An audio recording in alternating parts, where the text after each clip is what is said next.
The lesson of the empty jar. In a quaint village nestled between rolling hills and lush meadows, there lived a wise old man named Aaron. Aaron had seen many seasons come and go and had gained a reputation for his wisdom and kindness. Villagers often sought his counsel, knowing that his advice would be grounded in a lifetime of experience and contemplation. One bright morning, as the first rays of the sun painted the sky with hues of orange and pink, a young man named Eli approached Aaron. Eli was known in the village for his hard work and ambition. He had achieved much in a short time. He owned a successful business, a beautiful house, and was respected by his peers. Yet, despite his material success, Eli felt an emptiness gnawing at his soul. "Master Aaron," Eli said, bowing respectfully, "I have come seeking your wisdom.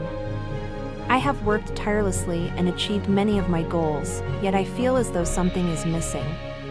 My heart feels heavy and unfulfilled. What should I do?" Aaron looked at Eli with kind eyes and invited him to sit on a wooden bench under a large, ancient oak tree.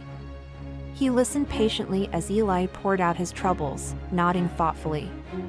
After Eli finished speaking, Aaron smiled gently and said, "Let me tell you a story, Eli."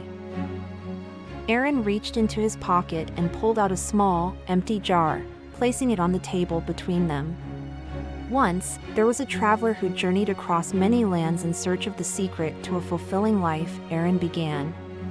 He visited wise men, sages, and scholars, but none could provide a satisfying answer. One day, exhausted and disheartened, he stumbled upon an old hermit living in a small hut by a river.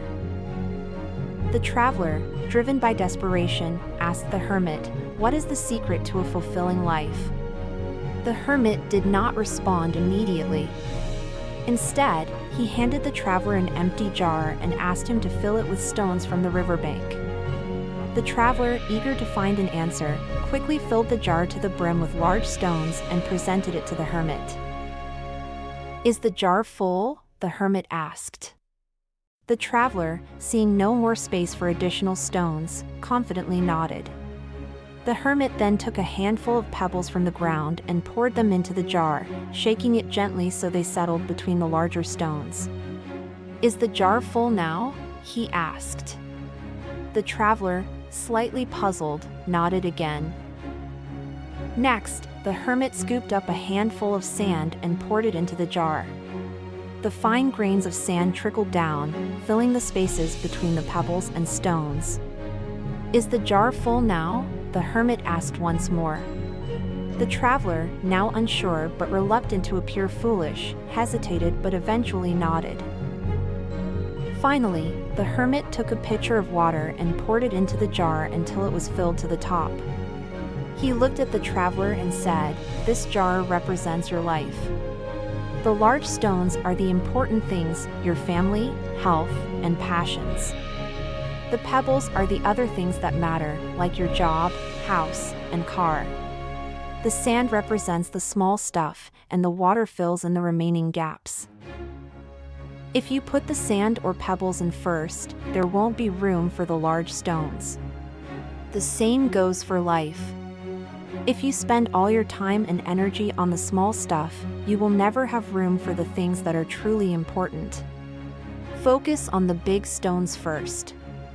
They are the foundation of a fulfilling life." Aaron paused and looked deeply into Eli's eyes. "Do you see, Eli?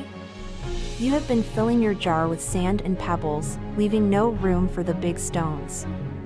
Focus on what truly matters, your relationships, your health, and your passions. Only then will you find the fulfillment you seek." Eli sat in thoughtful silence, the weight of Aaron's words sinking in.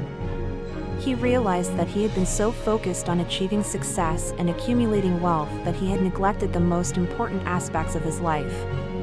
With a newfound clarity, Eli thanked Aaron and promised to change his ways.